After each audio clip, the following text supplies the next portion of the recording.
Good evening, everybody. Welcome to Ron's Talking. Is anybody listening? It's a good question. I don't know. We're going to find out. This is my first attempt to get my voice out there to the masses, and I want to have a show that's going to discuss certain things. We're going to start with politics first, maybe morph into a little bit of sports afterwards, lighten things up a little bit. Current events, certain things that are going on with our people in this country. Some things that might make you laugh, some things that might make you cringe, I don't know. But we're going to go on that journey for about an hour, and we'll see how things go, how things flow. So thank you for allowing me to come into your homes or wherever you see this video at.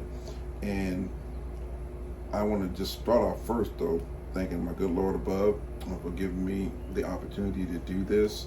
I can't thank him enough. I want to also give big thanks to my wife, Casey, who's been my inspiration, has been behind me ever since we met back in 2012. So many people I could thank, don't have enough time to thank anybody, but I'm going to give a quick rundown of a few people I want to give a shout out to. Of course, my family, Beverly, Core, Cecilia, Randy,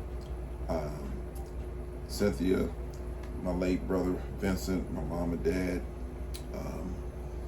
Also, some people who were inspirational in me making this move.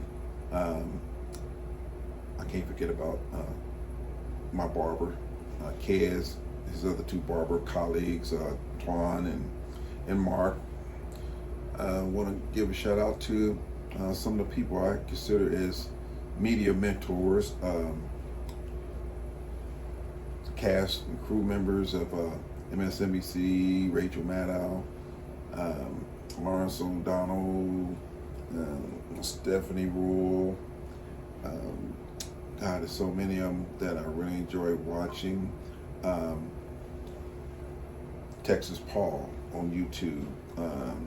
Reese Waters on YouTube, Tennessee Brando on YouTube, and then I have other friends like my neighbors down the street, Jack and Linda, and anybody I may have forgotten, I do apologize, but there's just so many people who I've talked to over the years, I've watched on TV, as I just alluded to, that kind of shaped my decision on, I guess, entering this ring or this market, so to speak, called media.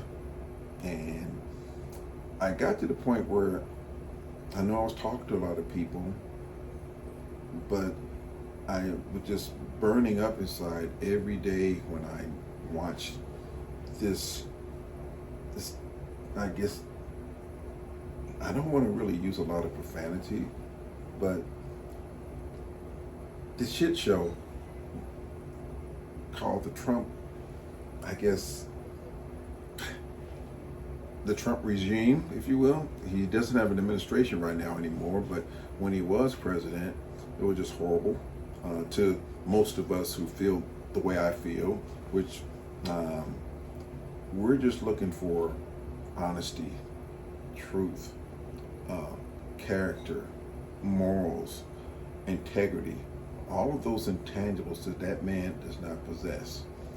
And from the time he came down the escalator to the time he got at the inauguration stage and just belittled our country and just tore everything down about what we stood for, I knew right then and there we were in trouble as a country.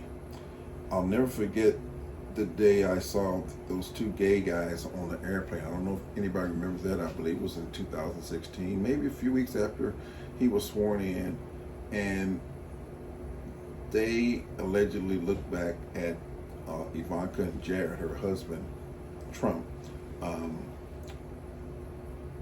They looked back at him as passengers on this plane, and if I recall, they told Jared and Ivanka that their dad was going to destroy this country. Well, they subsequently got thrown off the plane. And I said, oh my goodness, here we go. So from there, things started spiraling, and I personally knew that he was not ready to lead this country in no way, shape, form, or fashion. The man was just a total incompetent individual. There's no way to describe it other than that. He lacked the skills, and I always felt like, okay, so many people are saying, well, he's a great businessman, he's a billionaire, and this and that. First of all, him being a billionaire doesn't translate to money being put into your bank account. But I mean, so many people who supported this man and still do think that because he has a certain amount of perceived wealth that he's going to solve all our problems. And I believe that Donald Trump has been, and always will be the consummate con artist. He projects all the time, such as anytime he talks about someone who he feels has offended him or rubs him the wrong way, he'll attack them and call them something that really is a reflection of who he is. But that's part of his MO. He's a master manipulator. He's generated a cult following that we've seen for years. And the interesting thing is, some of these people who follow Trump, they try to justify his action or inactions, if you will, his behavior, and they can't do it because they run into a impasse where their rationale and justification trying to defend him falls short because there's no substance to their argument. They run out of things to say to cover his behind. And it becomes apparent anytime some of his supporters are interviewed at some of those rallies. And what used to always just really puzzle me, and I've been around for a while, I have never seen and never understood how anybody who has become president of the United States goes on a perpetual rally where every other week, every other month, the man was doing rallies. Now, why would you hold rallies after rallies after rally when you've already won the election under dubious means and circumstances, but you won, you're the president, you don't have anything else to prove? But to me, he felt his presidency was an illegitimate presidency, and therefore he had to keep trying to justify his win. And so we had a commander-in-chief that didn't know how to command. And we can go back to the first crisis I think that he ever faced, and I believe the most appropriate way to start is to talk about the COVID crisis. Okay? Let's see what our great commander-in-chief was doing during the time of COVID. Let's start with November 2019. It said intelligence officials briefed the White House on the spread of an unknown pathogen in China.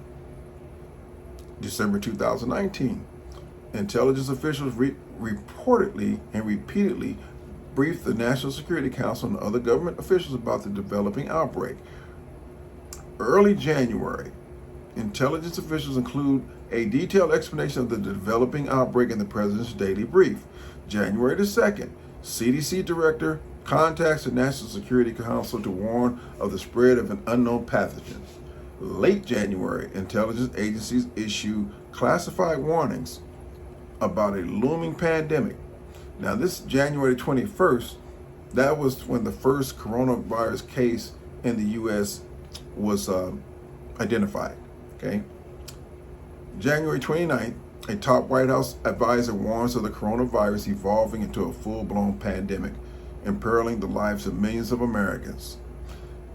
January 30th, the World Health Organization declares a global health emergency, and Dr. Anthony Fauci warns of the need to prepare for a pandemic.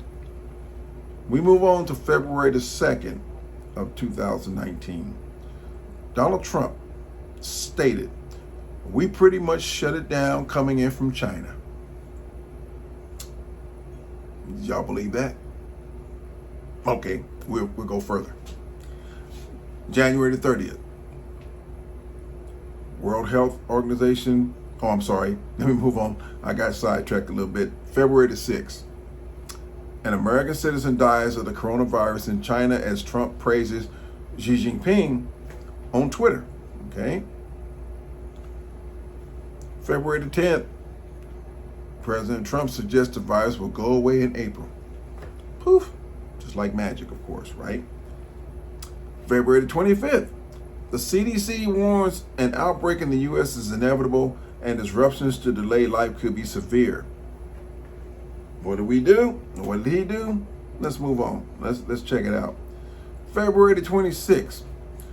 President Trump says he disagrees with the CDC's assessment and promises cases will be down to 0 within a couple of days.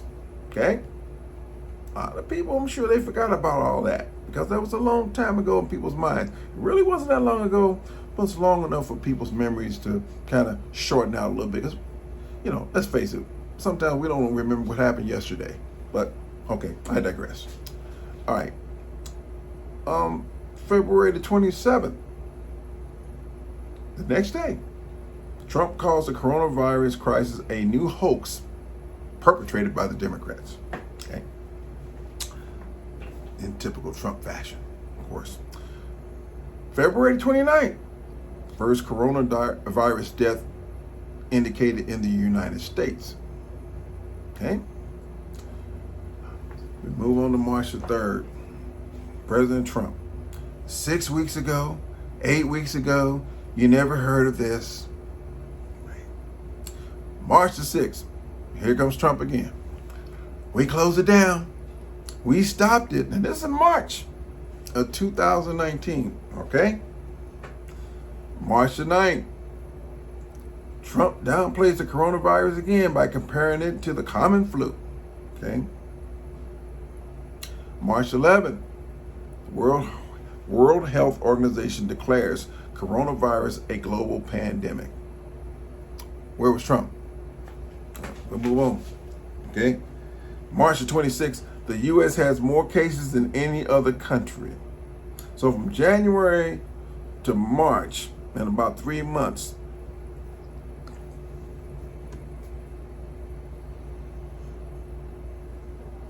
from January to March, it was blowing up. Okay? Now,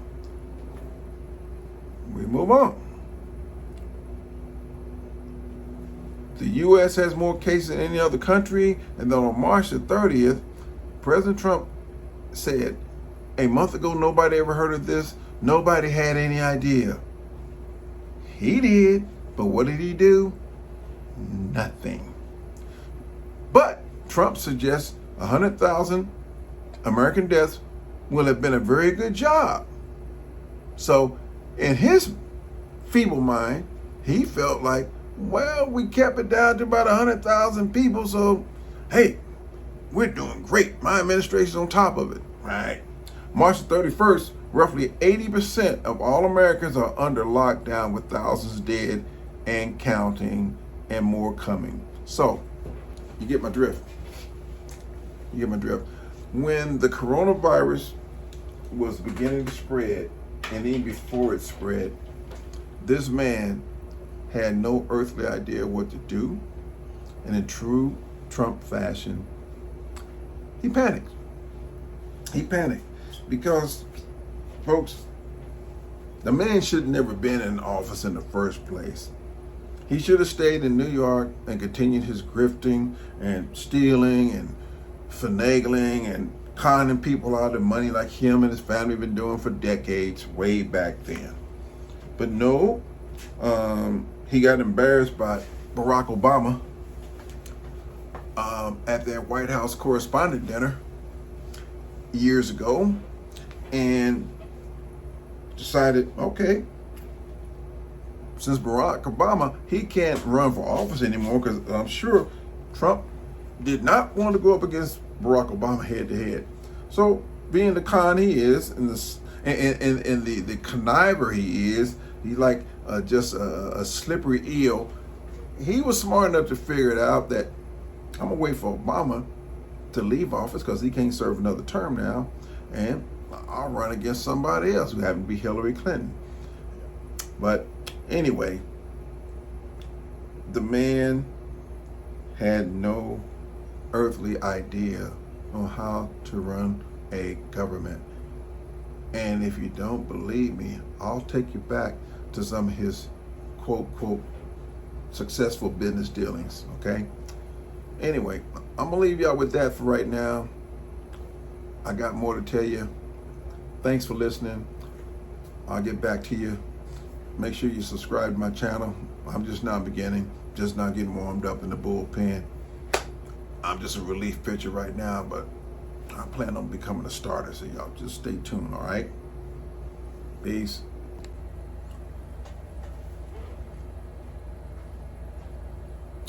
Okay, in case anybody's thinking or wondering or is convinced that Donald Trump is a business scion, titan, mogul,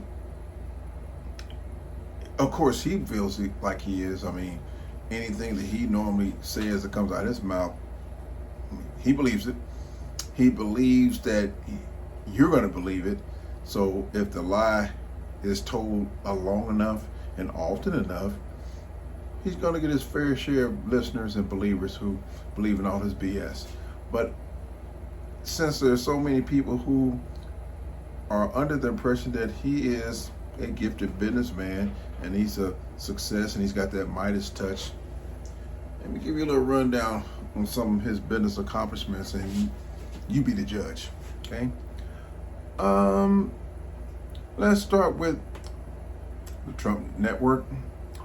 Was deemed an MLM scam.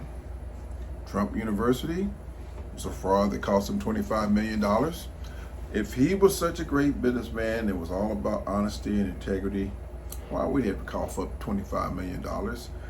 You oftentimes pay huge sums of money like that when you're guilty, but of course most companies and people like him as well always come with that signature comment or line that, you know, well, we may be paying this money, but we don't admit to any kind of corruption or any kind of guilt or any kind of thing like that. Well, okay, that's a standard thing that most companies or individuals say when they're guilty and they got to pay up, but they try to tell the public, I didn't do nothing wrong, but I'm going to pay the fine anyway, move on. Okay, next thing, Trump Tampa was deemed a failure and a fraud. Trump Soho, bankrupt, and a worker died at the Trump Soho, but you know, we keep moving on. I'm not sure the circumstance behind the death of that worker, but anyway, another business that failed under Trump. Trump Golf Aberdeen was a job promise scam, never materialized in jobs that were promised, I assume. Vera Coking attempted to take her home, so it must have been some kind of thing or scenario where Trump was trying to, you know, steal somebody's home from him for whatever reason. Molly Forbes attempted to take her home. People can research both of those and get more details for themselves, but let's see, Trump Golf Puerto Rico, bankrupt. Trump Chicago, default on a $40 million loan payment. Trump Panama, a lawsuit for management corruption. Trump Baja Mexico, fraud and failure. Trump Fort Lauderdale, scam and a failure. Trump vodka sales, business failure. Trump Steaks, business failure. Y'all kind of getting the drift here? Okay, let's keep flowing. Trump Shuttle, loan default, business failure. Trump Air and Trump Pack, business failure. Trump Taj Mahal, bankrupt 4 times. Okay, Let's see, what else? Trump Marina / Trump Castle, bankrupt. Trump Plaza, bankrupt. Trump Indiana Riverboat Casino, bankrupt. Trump IPO, ticker DJT DJTCQ TRMP TER. Probably was an acronym for terrible. Dash fail. Trump Atlanta, failure. Trump Charlotte, failure. Trump Jupiter lawsuit. Trump Waikiki Hotel, scam and a lawsuit. Okay, so now that we know that Donald Trump positions himself and fancies himself as a successful businessman, he's just a real estate mogul, he's a builder of great things and does things in a bigly fashion. Those are just a few of the things that he's been noted for as well that a lot of people aren't even remotely aware of. Okay? So let's face it, Trump is pretty much a run-of-the-mill crook. He's been a shyster all his life, along with his deceased father.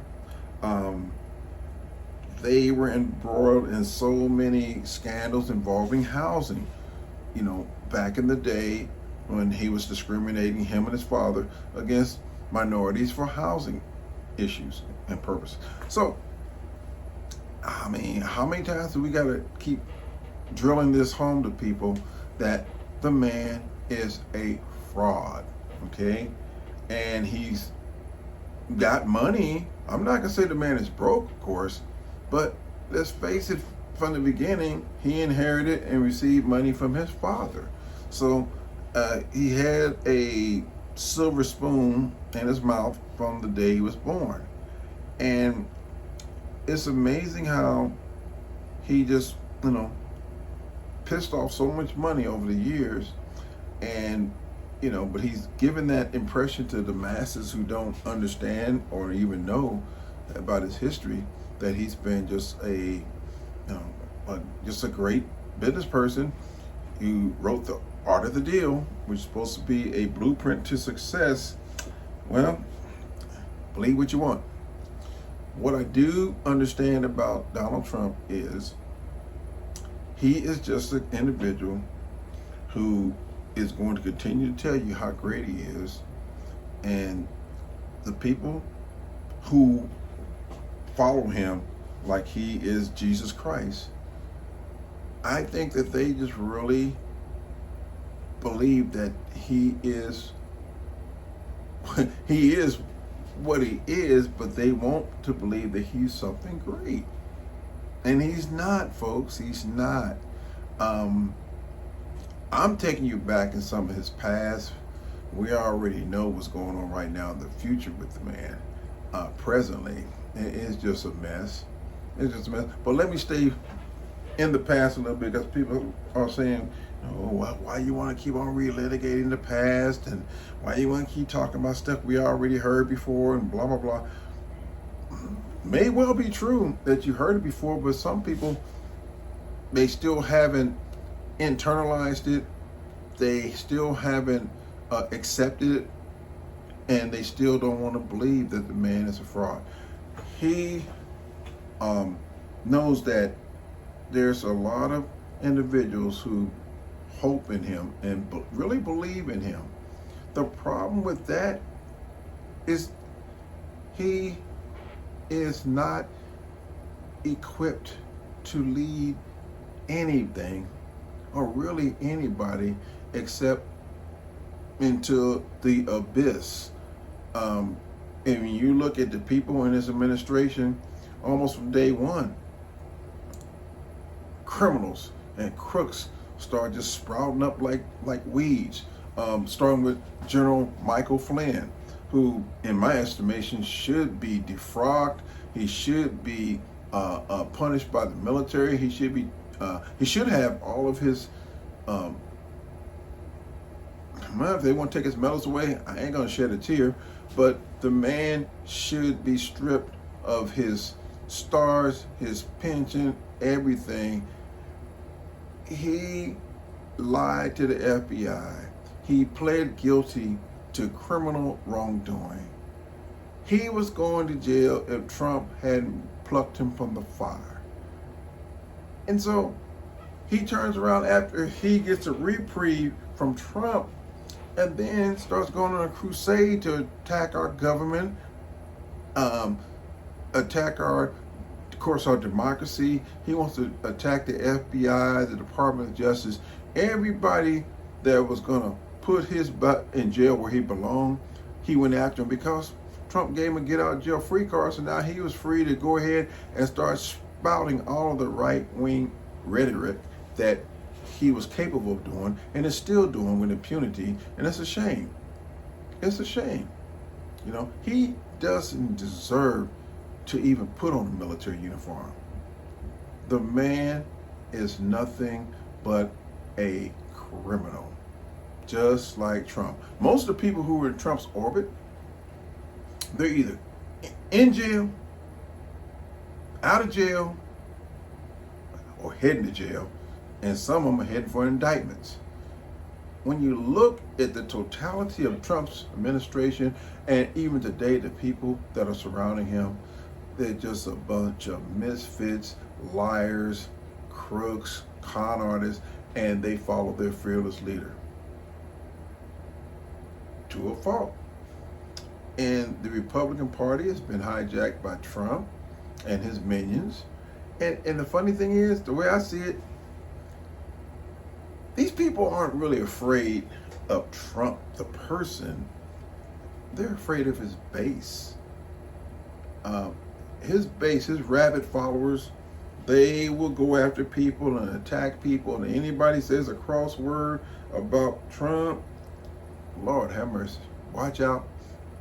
May God rest their soul, because they're going to receive death threats and threats of violence and everything else, and be attacked, character assassinated, the whole nine. And they do it because they think that Donald Trump is worthy of their penchant to create violence and threaten people's lives on his behest. And that's what they do. If you notice the difference between Democrats and Republicans, and I'm talking about the right-wing Republicans, the hard right, I'm not going to say the moderates, maybe some of them might fall in this category too, but the ones who have all the vitriol and the anger and will snap at you and jump at you and lunge at you anytime you say something negative towards Trump or about Trump. You know, it's amazing how those people will break their necks, spend all their money on Trump paraphernalia, his tennis shoes, his boots, his Trumpy bears, coins, all kind of merchandise, t-shirts, you name it, anything that they can raise a nickel on, at least the Trump campaign, to put money in their coffers. Those same people turn around and cry about they don't have enough money and everything costs too much and this and that. And yeah, prices of food and gasoline and things are still too high. And I think the Biden and Harris administration is working on trying to resolve all that, of course. But it's amazing how those people are so rabid and they're ready to buy everything that comes off the shelf that's Trump, minute. But again, they don't understand that you can buy all that stuff and you can just support him and give your last nickel to him, but you ain't getting nothing in return. All you're gonna get is a word salad from an incoherent imbecile who's gonna bloviate all about himself and babble ridiculous things about windmills killing birds and batteries on boats that might electrocute you versus jumping in the water and dealing with a shark, and the insane asinine things that he pontificates all the time. It's like it's never ending. So it really makes me wonder, why do people think that this man is worthy of their vote? Why would they want a man like him in office? We saw what he did already in his first term. We saw that. He has no policies, and the first thing we could start with is he is a liar. He's got a built-in lie in his mouth. Every time he opens his jibs, a lie is going to fall out. The man can't talk without, a lie has got to follow a sentence, and a lot of the sentences are just inane gibberish and just crazy stuff that he just makes up, but he lies about so much. He's the only president that spouted over 30,000 lies. Who does that?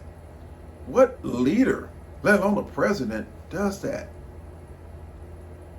He's the only president that has to be fact-checked every time he opens his mouth. He lies like he breathes air. And the consequences for us is the fact that he's lied so much and talked about the election was rigged and all this kind of nonsense that he got people believing it, and of course it undermined and eroded our democracy. And there are people who want somebody like him to lead us. But to lead us where? If you notice, President Biden's administration got hostages released. Trump turns around and talks about, well, if he was president, he could have got those same things done, basically, and wouldn't have had to give up anything. Really? If that's the case, what took you so long, partner? You should have done it a long time ago. What were you waiting for? Oh, I forgot. He was too busy on the golf courses. Oh, he was too busy having his rallies and holding his supporters hostage under that Jedi mind trick that he's perpetrated on them for almost 7 or 8 years, and got them spellbound with all of his miraculous abilities to accomplish things that he hasn't accomplished. Number one, most notably to me, one of the first lies, not the only one, but one of the first ones. Mexico's gonna pay for the border wall. Y'all remember that one?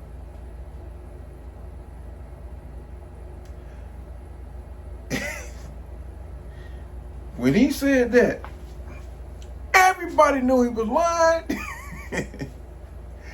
Everybody who was willing to tell the truth about it knew he was lying. Now his supporters, they were thinking, I'm sure, oh yeah, that sounds good. Real good. And they clapping like a bunch of seals. Yeah, Trump. Yeah, Trump. You tell him, Trump. You do it, Trump. You give him what for, Trump. Yeah, you tell those Mexicans they're going to pay for this and they're going to like it too. Anybody seen that check yet? I ain't seen the check being published. I ain't seen a snapshot of it. Ain't nobody said anything about it being deposited. Matter of fact, if I'm not mistaken, I could be wrong. The Mexican president, Trump, turned around and called him on the phone and was begging him to don't tell my people that you're not gonna agree with what I talked about as far as y'all paying for the wall. Don't do it right now, because if you tell them you ain't gonna pay for it, they're gonna lose confidence and faith in me. I guess the Mexican president told him something in Spanish like, man, you got problems and they not mine, so I ain't got nothing for you, partner. You gotta do what you gotta do. You gotta tell your people what you gotta tell them, but leave me out of it because I can't help you, bro. And you didn't ask us from the get-go will we participate. If you want a wall built, you pay for it. Simple as that. So he begging, trying to cover up his screw up, but he knew inside Trump didn't really care, because he knew he had enough idiots who's gonna believe him, as usual, as always. So that's another one of his campaign promises that he didn't fulfill. What else? Oh, infrastructure. And he talked about all the things he was going to do pertaining to infrastructure. Never happened. They were saying he had infrastructure week all the time. Wasn't nothing going on. Another smoke bomb, another smoke screen. He wasn't going to do nothing. Remember when he screwed all those people in Wisconsin? They sold their homes and stuff like that, trying to make room for this plant that was supposed to be in conjunction with that. I believe it was a Taiwan company called Foxconn. And of course, they had the perfect name to it, Con, because they were dealing with a con artist. Well, those people probably got their upfront money and made out like a bandit. Trump comes out there in his full regalia with his golden shovel, which befits a con artist like him. He broke ground, and then he broke camp. And those people in Wisconsin, I bet you a ton of them will vote for him this coming election. They'll vote for him. Why? Because they believe that man is something that he's not. He's always been an embarrassment. Now, since Biden's administration has done many things dealing with infrastructure. Oh, by the way, the Biden administration, if I'm not mistaken, came in and took over that land that Trump had promised to build on and signed a contract. I believe it was with Apple, if I'm not mistaken. And they're going to get some things done because they got an actual signed contract, and they're going to create a whole bunch of jobs from that same space, same area in Wisconsin where Trump came through like the Pied Piper and left everybody hanging again. Typical Trump. Always on the move, staying one step ahead of the feds. But let's see, what else? Oh, lest we forget about repealing and replacing Obamacare. He's going to create a new Affordable Care Act.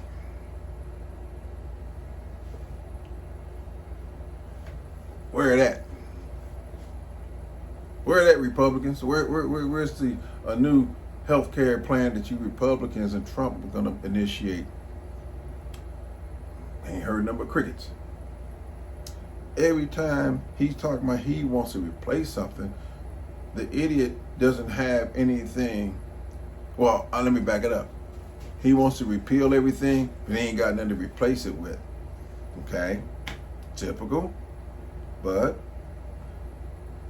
his lies keep marching on. January the 6th, a day that would live in infamy. Oh boy. Trump talks about he's about law and order. He's all about backing the boys in blue. And all those heel jacks and yahoos and necks and Nazis and white supremacists and all those people converged on the Capitol and start climbing the walls like a bunch of monkeys and defecating inside the halls of our Capitol, beating up police officers. Remember, Trump's he's back in the blue. He didn't care about those police officers getting cracked upside their domes and beaten up. Some of them died, maimed, injured. What was our commander-in-chief doing, folks? For over 2 hours, he sat there doing this, twiddling his thumbs, looking at the carnage, looking at everything that was transpiring there at our capital, at the nation's capital, being overran by a band of marauders, calling themselves patriots. It never ceased to amaze me how people can call themselves patriots, but try to destroy our Constitution, the democracy, the structure that our democracy is built on. They want to tear it down, but yet still they want to support it. You can't do both. You can't be a patriot and also at the same time be a terrorist. They don't fit. It's just incongruent. But in their minds, everything belongs to them. It's our time. It's our house. This belongs to us. We built it. It's all ours. So we built it. We can tear it down, and we can go after our political leaders and hang up nooses or hang them and all this kind of stuff, and try everything on the book to help swing this election for this criminal, Donald Trump. And don't tell me he's not a criminal. Last time I checked, my boy got 34 charges against him. He's already been convicted. He also got convicted of sexual assault. Let me see. What else would make him qualified to be president? Let me see. Not to mention he's had a little tryst with a porn star and was kicking it with that other young lady, Miss McDougal, who didn't want to come to testify against him because she knew she didn't want to embarrass Melania even more so than she's already been embarrassed by this no good bum calling himself her husband. But anyway, that's a personal thing between those two. But yeah, he checks off all the boxes to be qualified as commander-in-chief. And it's interesting how it seems like American people, the ones who support him, have just forgotten about what a president should be about and how a president should act. All that stuff flew out the window in 2016. But one of the things I feel, and I said it before, I think in this segment, that Donald Trump is an embarrassment. And all those people out there who support him, they know he failed miserably. And since they voted for him, they feel it's their sworn duty and allegiance to prop him up and keep on trying to support him no matter what he does or says, because he's an embarrassment. He really is. He has no political chops. Everybody want to give him a shot at being president, but you can't let anybody in that Oval Office and think they're going to perform when they don't have the requisite skills and knowledge to do their jobs properly. He couldn't even do his job semi-adequately. Incompetence, ignorant. Some of his staff called him a moron, and it fit him to a T. And everything that some people said about him behind closed doors, behind his back, it's a shame that they didn't have enough guts to tell him or say it from the beginning. The man was and is still a disaster. And right now, instead of talking about policies, he wants to attack the current nominee for president, who happens to be a female, happens to be black, but he wants to go with the race card because he has nothing else to go with, so he wants to attack her on those grounds. It's a sign of desperation. Can you imagine the ego that Trump has, and can you really imagine how he would feel if he got beat by a woman? This time, he really got beat by the first woman, Hillary Clinton, but Electoral College got him over. But this time, another woman is on his tail. Black woman, he don't too much care for them either, for sure. We saw that with that NABJ conference when he was there. That was an absolute train wreck. But Kamala Harris, she at least has been an attorney general. She's been a senator. Now she's a vice president. And I believe soon to be next president. Do you know how crushing that would be for a man like Donald Trump to deal with that kind of historic, crushing defeat? And that's what it would be if it happens to him. There ain't no turning back at that point. But the reality is, for us people who love democracy, love this country, I'm praying for that to happen, because it couldn't happen to a nicer guy than him. So I'm going to just say in closing that this man in no way, shape, or form should be anywhere near the White House. He shouldn't even be able or allowed in front of the White House gates, because of all the things he tried to do. And I ain't even talked about, Brad, all I need is 11,780 votes. I didn't even talk about Georgia. Because again, he's a disaster.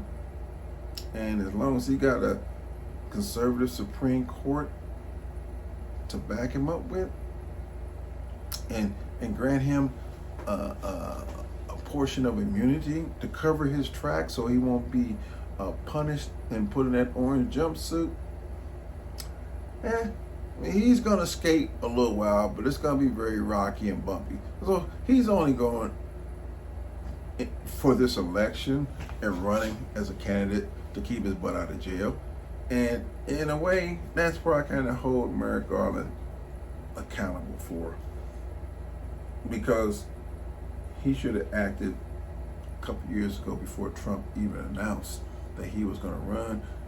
Once Jack Smith was put in place, of course, Trump's going to say, hey, I'm ready to go ahead and announce my candidacy for president. Garland should have jumped on him from the get-go when he had the opportunity before he did that. But like so many other things, woulda, coulda, shoulda, it's water under the bridge. What we got to do now is continue to fight and support Kamala Harris. I see so many individuals, nutty individuals, like that clown of a TV judge, Judge Joe Brown, want to call Kamala Harris a hoe. A hoe. Ain't that something? It's interesting how so many black people don't want to see another black person succeed. And this man, Judge Joe Brown, he's going to denigrate this black woman by saying some of the most despicable things I've ever heard so far come from anybody's mouth. I could see if it was a known Republican that wanted to vent against her, but this guy, and he got it. He's the only one that's been to jail. She hasn't. But anyway, that's another subject for another day. Not just black people, but people in general. Y'all need to get your heads straight and get your stuff together, because this man, Donald Trump, is an existential threat. Everybody knows it. People have to quit denying it. He's no good for the country. Just like those hostages got released under the Harris and Biden, or the Biden-Harris administration, however you want to term it. They got released. And it was under leadership of a man who I felt should have never even stepped down. But since he did, we move on, we pick up the pieces, and we move ahead. Okay? We got capable leadership in the wings with Kamala Harris. So I just hope everybody supports her and gets out there to vote, because we need it. We got to fight against this Project 2025 thing and all these other individuals to we just gotta do the things we need to do to make sure that he doesn't get back in. Oh, shout out to Stephen Miller, Trump's I'd say his main racist within his campaign, who has always been behind the shadows. See, a lot of people don't think that he's not around or he's not involved. Believe me, Stephen Miller is one of the head racists of all the things, the vitriol, the nastiness that comes from Trump world. He's one of the ringleaders. Make no mistake about it. He's evil personified, and you better keep an eye on him because he's hiding back in the wings, just like old Steve Bannon. Can't talk about him. Well, I can talk about him, but I can't talk to him because he's behind bars. Anyway, I'll be talking to you folks again, and keep moving forward, keep looking ahead. Don't accept no wood nickels, and look at reality for what it is. We've got to keep Trump away from the levers of power. He's already said he wants to be a dictator only for a day. He knows that's a damn lie. Most of us know it's a damn lie.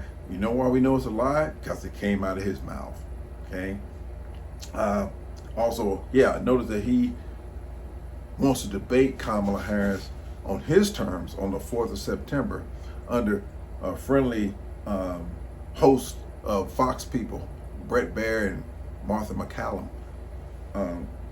I'd say the Harris campaign, they've already said, no, they're not going to go along with his terms of what he wants to do. But if they decide to go ahead and debate him with the Fox host, that's cool. That's fine. My only stipulation would be no audience. No audience for Trump, because all he wants to do is clown.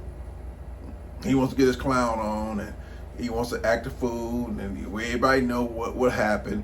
If the terms of the debate were okay with you when you were going up against President Biden, what's the sense of changing the rules now? Because Kamala Harris is going to be the person you'll be facing. Their problem there, Trump? Or like Kamala said, maybe that's spooking you out when she said, you got something to say about me? Say it in my face. So let's just keep the same format in place. We'll concede and allow Fox to be the moderators. Both of us got to answer the same questions. Just won't be no audience out there for you to clown and fool around with and act a fool and show yourself. Okay? You can do a woman to man, eye to eye conversation and talk about policies, unlike what you did when Joe Biden was debating. Yeah, Joe stuttered, caught a few little glitches here and there, but at the same time, he still spoke about policies. You, on the other hand, didn't do nothing but stand there and lie and wouldn't answer the questions that were addressed to you because you knew you didn't have any answers for it.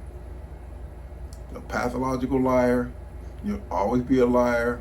And maybe if you want to stop lying and start being honest with the country, why don't you go back and talk to your wife and be honest with her and tell her the truth about what you all about and what you did. Maybe you might get a little bit of vindication from it. I don't know. And it could maybe put you on a path to redemption, and maybe you can help the country heal, as you've said you want to do many times, by starting there at the source, getting your home straight, and then you can help the rest of us. Just wishful thinking. I know it ain't gonna happen. It's a pipe dream, but hey, I just figured I'd throw that in. Just food for thought, Trump. Anyway, talk to you folks later. Hope everybody had a great day. And I just hope that some of the things I've said will resonate with some of you people. And let's keep it going. Go Kamala.